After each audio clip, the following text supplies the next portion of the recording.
Hello there, lovely Leos. Hope that you are super gorgeous and well. My name is Bella, and most people know me as Bella, the Secret Psychic. This is your love horoscope for December 2018. And have a happy Christmas and a happy New Year if I don't speak to you before then. And can you believe this whole year has gone past super fast? Super fast, Leos. Anyway, if you're watching me for the first time, how I do my readings is with the help of my spirit guides. I'm a psychic, so I don't use tarot cards, so a little bit different perhaps than what you're used to watching if you've watched other videos of this similar ilk before. I do also not like to waste time because I know you're here to get your reading. So if you'd like to know more though about me and my services, I'll get a private reading. The links are just simply down below. Just look there. So it's interesting because I think there's two themes that have been coming out when I've been doing these readings for December. It's been about empowerment, but also a little bit like calm and mild.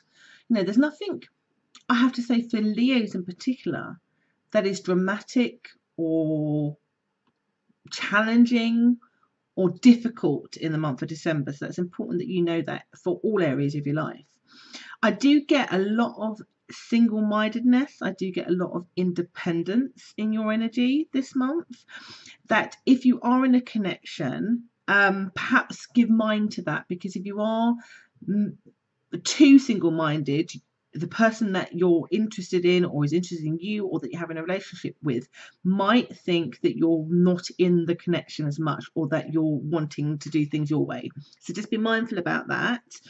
But other than that, some of you might be watching this because you want to be single as well, because it feels like it just suits you better. Now, for those of you, because this reading is heavily coming out for those of you who are single more than not, because almost a little bit, apart from what I just said for those that are in a relationship or maybe newly dating, that's the only thing that is coming out, is you just being mindful that you're in a relationship, that it's two-way, not just one way, because at the moment it's coming across that the other person may perceive it being on your terms.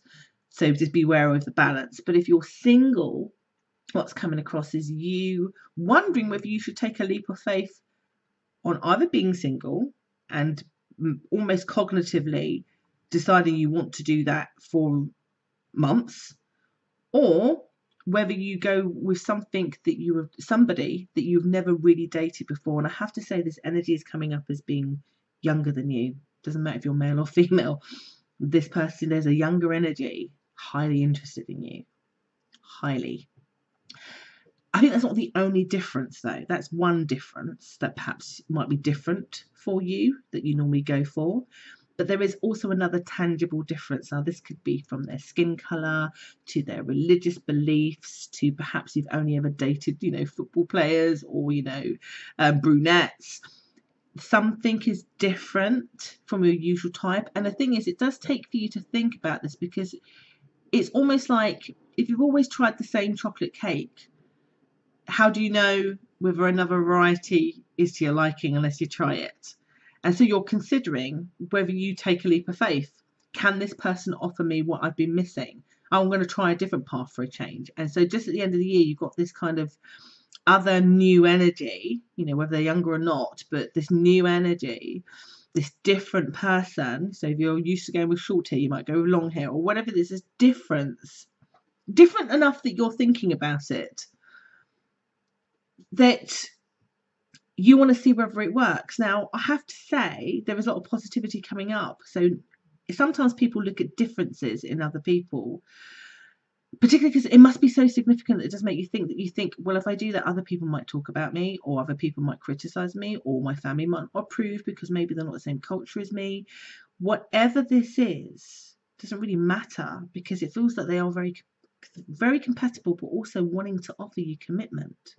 They are going to tick some of the boxes. So you might be stereotyping that person, i.e., if they're younger than you, and maybe significantly, you might be thinking, oh, well, they want children, I don't. You might assume a lot of things that aren't necessarily true, or, they're going to just be a time waster because they're young, and I remember what it's like to be young. Whatever this is that you're telling yourself, so these are just examples, it's not true. You have more in common than you think. That person's more mature than you think. This person ticking a lot more boxes than you think.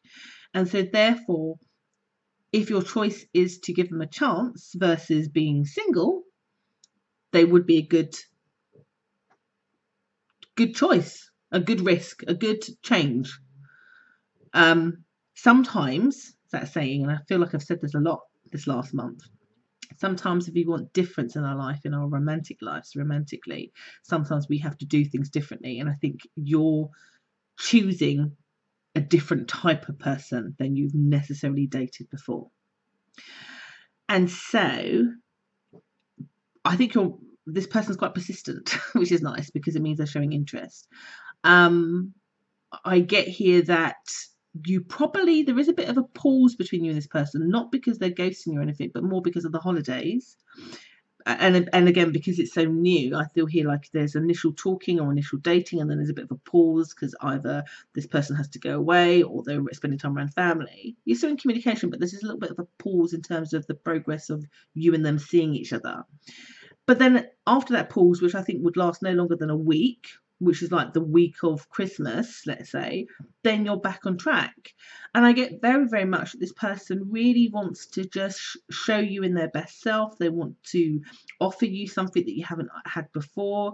And it feels like the groundwork for a long-term relationship.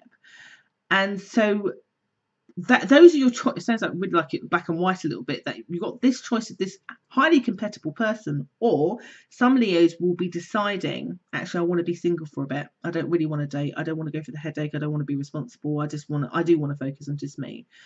And remain single purposefully because of that. Some of you may be in a connection and you're realizing that it is about you, and maybe your decision is you want to break away because you don't want to have the responsibility of a relationship.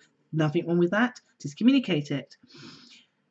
Whatever your choice is this year, so Leos are kind of split up a little bit in your choices. Those are your choices. They're very clear. Heavily, though, out of all of those choices is this element of wanting to be independent and single. And I think that's quite hard to do if you're in a relationship. So just be mindful that if you want to hold on to the relationship you have, you can't do that long term. You can't have the single-minded mindset, is kind of how it's coming across, and retain the relationship. So think about it. Think about what you're not giving. If you're in a relationship with, dare I say, taking it for granted that the other person will just put up with that, they won't. So just have some self-awareness around it, and just honesty is what's coming across. But other than that, you've got a very calm, good month where you're very much in control of whether you're in a relationship or not. And if you do choose to have one, it's very different, but it definitely works. And I hope that helps. So I'll be back in January with another insight in terms of the major themes generally that are going to come out for your love life for your star sign. And if you've liked this, do subscribe, do share, and I'll be back again in the new year. So take care, lovely people. Take care. Bye-bye.